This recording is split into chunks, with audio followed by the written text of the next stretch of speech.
Sí, mi nombre es Félix Ramos, trabajo en el Cinvestav Guadalajara desde 1997. Mis áreas de investigación son los sistemas distribuidos, sistemas multiagentes, y desde hace un poco más de 12 años incursionamos en la inteligencia artificial general, de lo cual el día de hoy voy a hablarles un poco.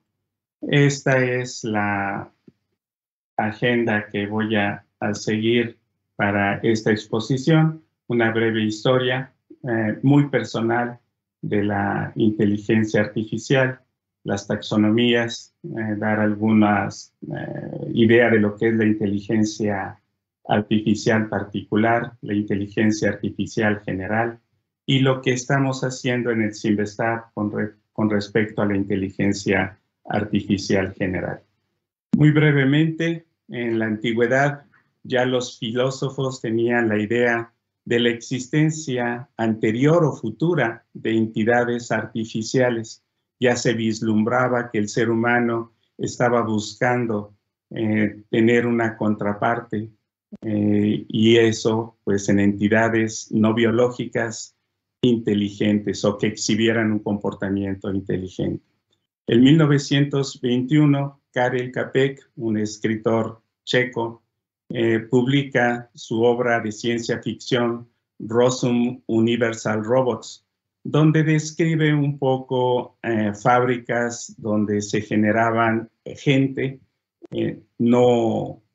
era una fábrica de gente no humana, y a estas entidades les denominó robots. Entonces se atribuye a él el término robot. Más o menos en 1940 se genera la primera computadora en Inglaterra por Anasoft Berry, que se conoció como Anasoft Berry Computer o ABC Computer. Y esta creación pues inspiró a matemáticos, a lógicos, ingenieros a imaginar seres artificiales inteligentes. En el periodo de 50 y 56 surgen dos personas claves en el desarrollo de la inteligencia artificial. El primero es Alan Turing, quien propone, entre otras cosas, el test para probar si una máquina es inteligente o no. Y John McCarthy, en 1956, acuña el término inteligencia artificial.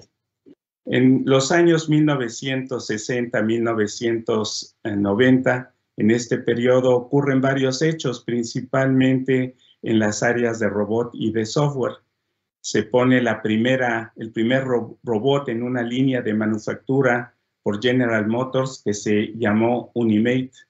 Se crea un programa, ELIZA, que se llamó ELIZA, y este programa pues interactuaba por medio del teclado, un lenguaje pseudonatural, con usuarios y un teclado.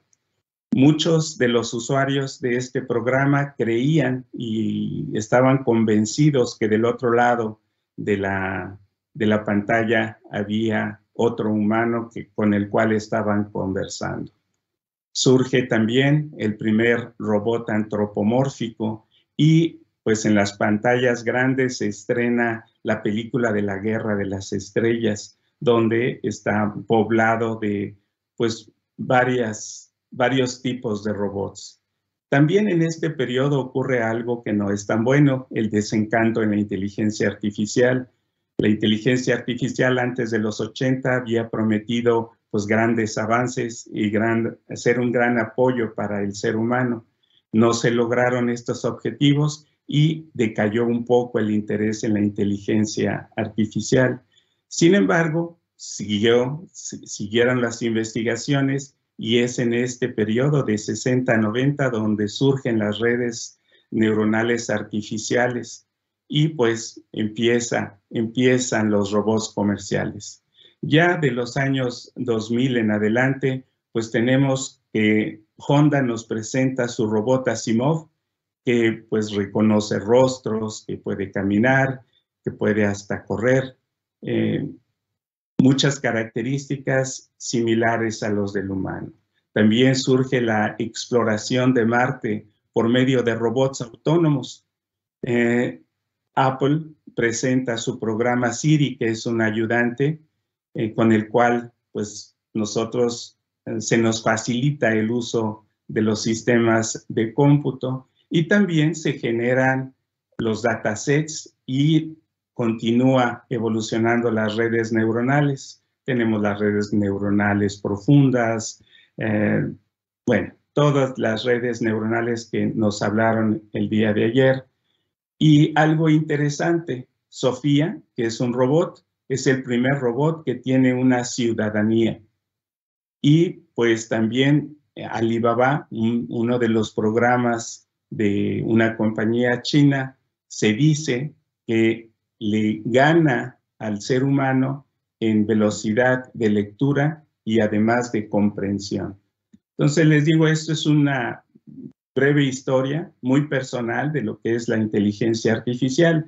Dos personas que me gustaría hacer resaltar en este periodo es Alan Turing, que se considera precursor de la inteligencia artificial y donde él sugiere que la inteligencia artificial va a ser lograda a través de la imitación artificial de las funciones del cerebro. También propone el test para determinar si una máquina es o no inteligente. El segundo personaje es John McCarthy, quien dice que la inteligencia artificial no es otra cosa más que un subconjunto de las ciencias computacionales que se enfoca en la inteligencia de las máquinas, esto es, la inteligencia no humana. Bien, y él también postula que la inteligencia artificial se basa en el supuesto de que los procesos de la mente humana pueden ser identificados, replicados y además mecanizados. Vamos a hablar un poquito de las taxonomías, que es nuestro segundo punto. La primera clasifica la inteligencia artificial como de máquinas reactivas, de memoria limitada, imitadores de la teoría de la mente o de la autoconciencia. Y la segunda taxonomía habla de lo que es la inteligencia artificial particular, la inteligencia artificial general y lo que es la inteligencia social o superinteligencia. Yo voy a hablar únicamente de estas dos primeras. ¿Y qué es la inteligencia artificial particular? Muchas definiciones surgen en la literatura, pero nosotros vamos a decir que son programas o sistemas informáticos que imitan o tienen un comportamiento similar al humano para problemas específicos, es decir, un solo problema. Y en muchos casos, esta inteligencia artificial particular supera la eficiencia humana. Algunas de las técnicas más comunes de la inteligencia artificial particular son el aprendizaje de máquina, el procesamiento del lenguaje natural y la visión computacional.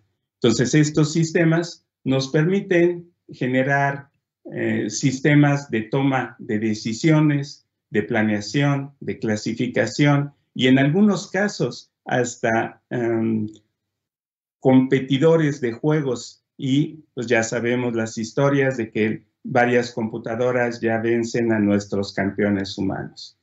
Ahora, algunos ejemplos de la inteligencia artificial particular, pues tenemos los motores de búsqueda, los cuales en un inicio, pues nosotros les dábamos algunas palabras clave y nos regresaban documentos que hicieran referencia a esas palabras. Hoy en día estos motores se han vuelto más eficientes, intentan determinar el contexto en el cual nosotros los estamos interrogando para de esta manera proveer respuestas que sean más acorde a nuestras necesidades. Más aún, recientemente con el mejoramiento del lenguaje natural, del procesamiento del lenguaje natural, algunos de estos motores de búsqueda pueden ser interrogados utilizando lenguaje natural en varios idiomas.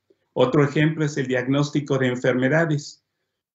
Esto es muy afortunado, ya que para hacer el diagnóstico de una enfermedad se necesita procesar y analizar grandes cantidades de información y de diferentes clases. Estas informaciones, pues, son mucho más fácil manipuladas. Este trabajo es realizado de manera mucho más eficiente por las máquinas y dejan a nuestros doctores, a nuestros médicos, a que se enfoquen en los cuidados que se requieren para, pues, solventar esa enfermedad.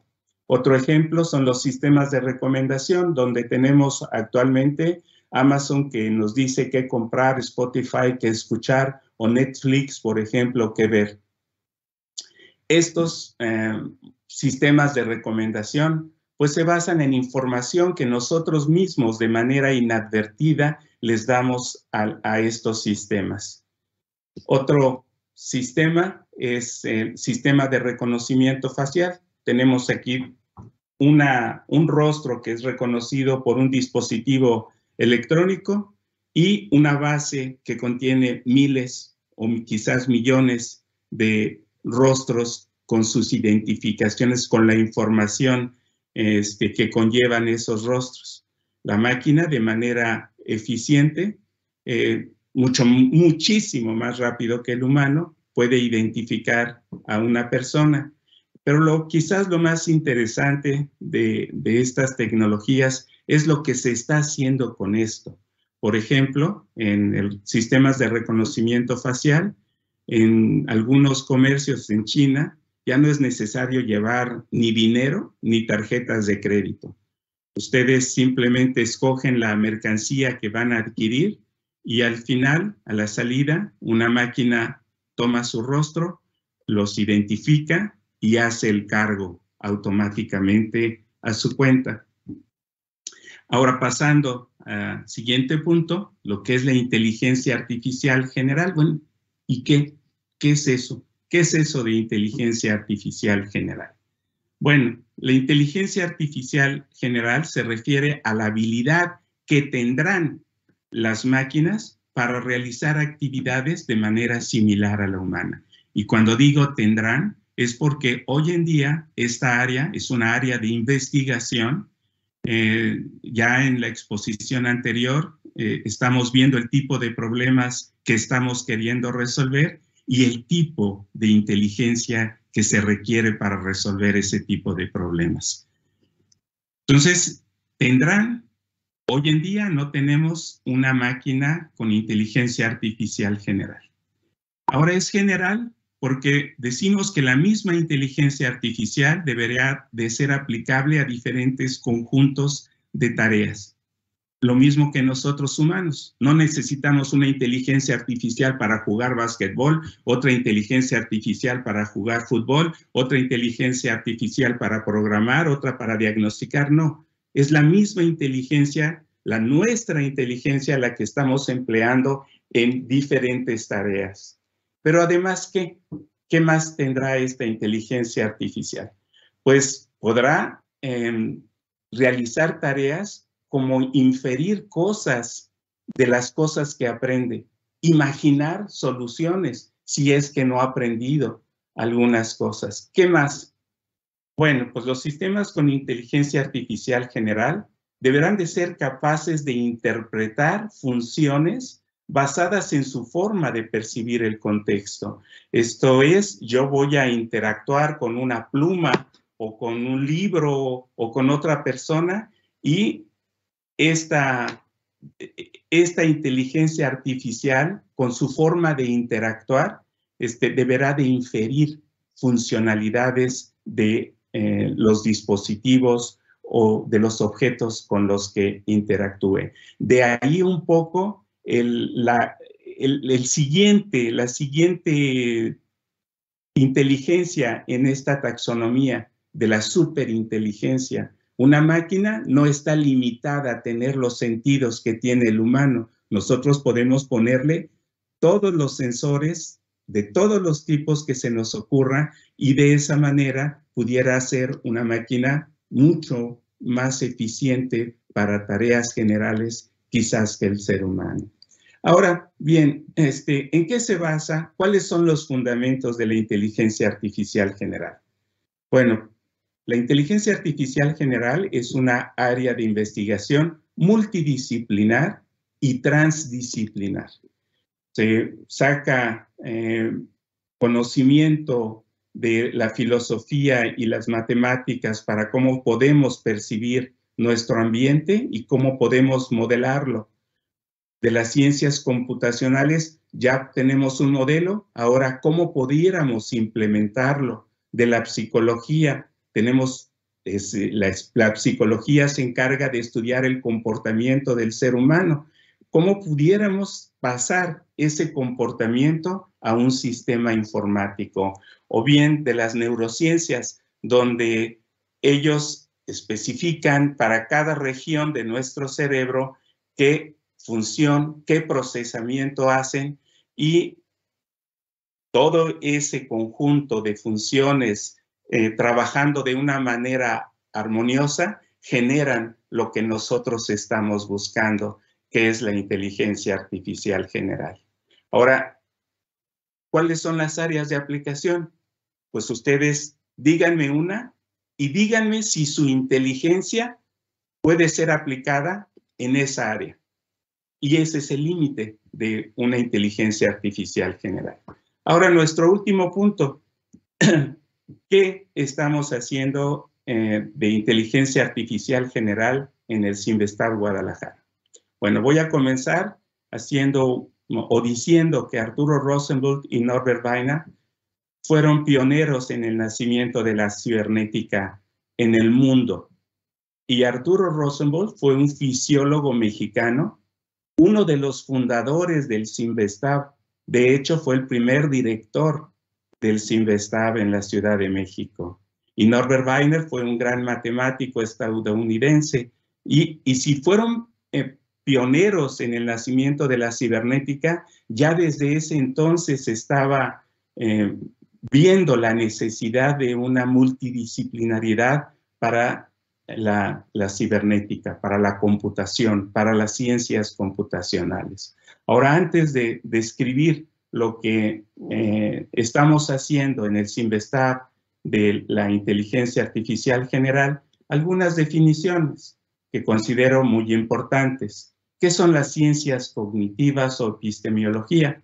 Y vamos a decir que la cognición es una palabra que deriva de la palabra de latín cognosco, que significa conocer por los sentidos, conocer por la inteligencia, comprender o estar informado. Y ciencias cognitivas, pues es un sinónimo de la palabra epistemología del griego, que significa teoría del conocimiento, es decir, los intentos por explicar cómo conocemos. Y bueno, aquí ya se ve, nosotros, ¿cómo conocemos nosotros? A través de la interacción con nuestro mundo, con nuestro ambiente, con nuestro contexto, por medio de nuestros sentidos. ¿Sí? Vemos, tocamos, escuchamos, sentimos, olemos, etcétera, y eso nos genera un conocimiento. Y eso es lo que estudia la epistemología. Ahora, motivaciones para las ciencias cognitivas. Si tenemos curiosidad, pues vamos a crear un conocimiento abstracto. De ese conocimiento abstracto vamos a poder responder algunas preguntas que son retadoras. Ahora, si yo tengo esas preguntas y tengo el conocimiento, pues puedo generar un modelo. Entonces, si entiendo cómo funciona el cerebro o la mente, puedo generar un modelo de eso que estoy suponiendo, de ese funcionamiento. Y teniendo ese modelo, pues puedo hacer aplicaciones en el dominio que se nos ocurra, en medicina, en interfaces hombre-máquina, en juegos, etcétera. Y una vez que yo tengo el modelo, pues puedo pasar al desarrollo de sistemas, pues, y no solamente sistemas software, sino también de sistemas hardware. Y esto me va a permitir mejorar o complementar la eficiencia humana. Bueno, ahora, ya pasando un poco a lo que estamos haciendo en el CIMVESTAB, en el CIMVESTAB estamos trabajando con lo que son arquitecturas cognitivas. ¿Qué es una arquitectura cognitiva? Es un enfoque para generar inteligencia artificial general. Hay diferentes formas de generar estas arquitecturas cognitivas. Una de las que se basan en el funcionamiento o se inspiran en la evidencia que existe del funcionamiento del cerebro, se llaman vicas. Y pues esta no es otra cosa que una hipótesis acerca de cómo se compone el proceso de la mente humana. Esos procesos se estudian y después se vuelven a poner a trabajar de una manera armoniosa para generar la habilidad que estamos buscando, que es la inteligencia artificial general. Existen muchos estudios acerca de las arquitecturas cognitivas. Existen ya más de 50 años de investigación. Algunas de esas arquitecturas se mencionan aquí en esta transparencia, y lo interesante es de que ellos en sus inicios tomaron inspiración de las matemáticas o de la psicología, y conforme ha pasado el tiempo han iniciado sus nuevas propuestas tomando evidencia más biológica, específicamente neurocientífica. Bien, nosotros en el CIMBESTAB estamos desde hace poco más de 12 años desarrollando una arquitectura que he denominado o he nombrado Cuayoyotl, que en náhuatl quiere decir cerebro o inteligente. Y el objetivo de este proyecto es generar el motor de control de entidades informáticas, físicas y virtuales con un comportamiento inteligente. Y por físicas o virtuales nos estamos refiriendo a robots o programas que pueden ser representados por algún avatar, alguna criatura virtual. Decimos que es biológicamente inspirada porque tomamos principalmente evidencia de las ciencias como son las neurociencias y la psicología. Sin embargo, tomamos conocimiento de otras disciplinas como son la filosofía, la ética, entre otras. Ahora bien, de acuerdo a los pioneros de inteligencia artificial, podemos emular la inteligencia artificial basándonos en los componentes del proceso de la mente humana. De acuerdo a las neurociencias, nosotros podemos dividir esas partes en funciones. Esas funciones las denominan funciones cognitivas y incluyen el aprendizaje, sistema motor, atención, emociones, memoria de trabajo, percepción, etc. Y de la interacción de estas funciones cognitivas surgen otro tipo de funciones cognitivas, que son las funciones emergentes, entre las cuales encontramos la curiosidad, la personalidad, la creatividad, etc. Actualmente estamos trabajando en el CIMBESTAB en la inteligencia artificial y buscamos alguna metodología para desarrollar nuestro trabajo. No encontramos, y de manera muy sencilla les voy a mostrar la manera en que trabajamos con un video que me ayudó o que realizó uno de los estudiantes de doctorado. Hola, soy el perito cognitivo. Yo les explicaré lo que hacemos en el grupo de trabajo de arquitecturas cognitivas del CIMBESTAB Unidad Guadalajara. Entonces, ¿qué es lo que hacemos en el grupo de trabajo de arquitecturas cognitivas del CIMBESTAB Unidad Guadalajara?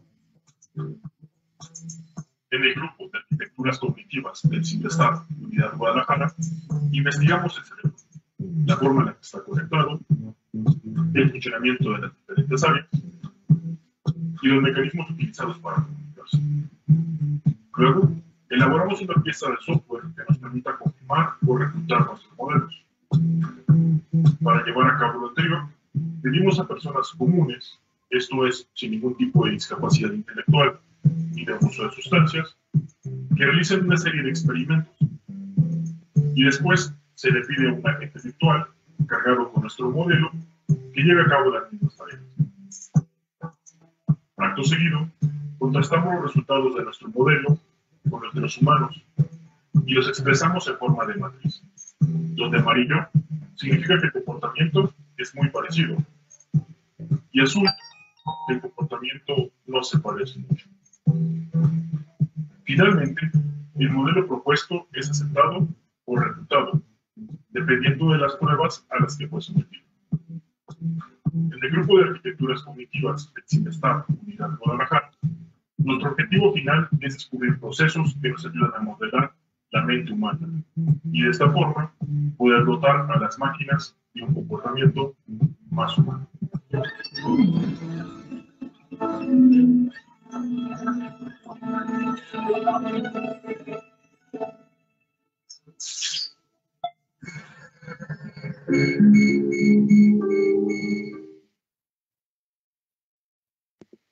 Bien, ese es de manera muy resumida y muy ilustrativa la manera en que trabajamos. Actualmente el grupo está trabajando en diferentes de las funciones cognitivas, como es el sistema sensorial visual, la memoria y todos esos otros que podemos leer en esta transparencia. Por cuestiones de tiempo y también de manera visual, voy a presentarles el trabajo que está realizando uno de los estudiantes de doctorado acerca del sistema sensorial visual.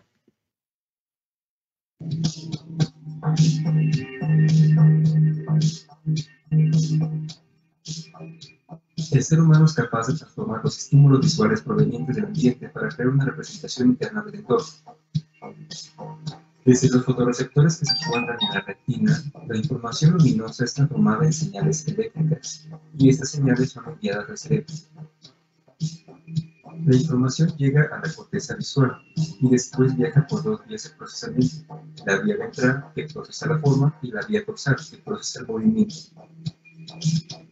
En el procesamiento visual, las características más sencillas van formando características más complejas. Tal procesamiento es similar a la extracción de características en visión artificial.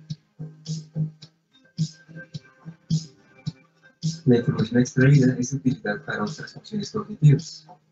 En el CIMESTAB Guadalajara se está trabajando en diseñar computacionalmente estos aspectos del procesamiento visual a través de un framework para modelar y visualizar los procesos del sistema visual a partir de la evidencia neurocientífica. Este proyecto cubre varios aspectos de la visión humana, como el procesamiento de la forma y el movimiento.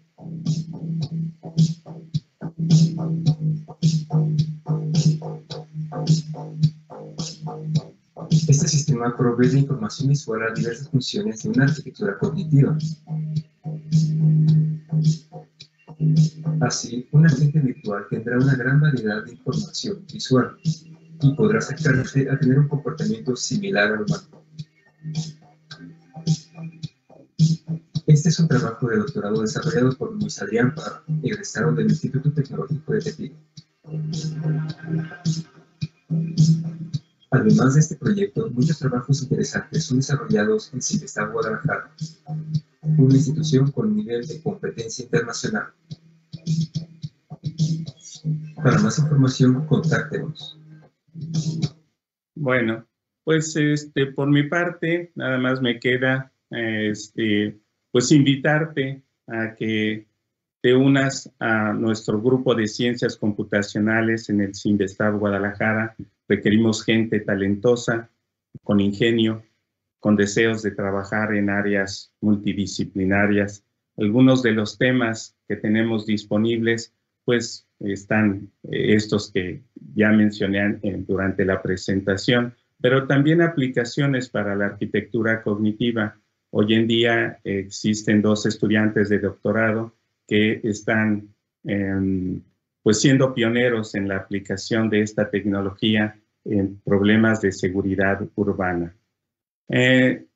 También pues podemos recibir gente en estancias de investigación, veranos científicos, servicio social, entre otras. En esta página, niclab.mx, ustedes podrán encontrar una descripción más detallada de el trabajo que se realiza en el grupo, los trabajos publicados.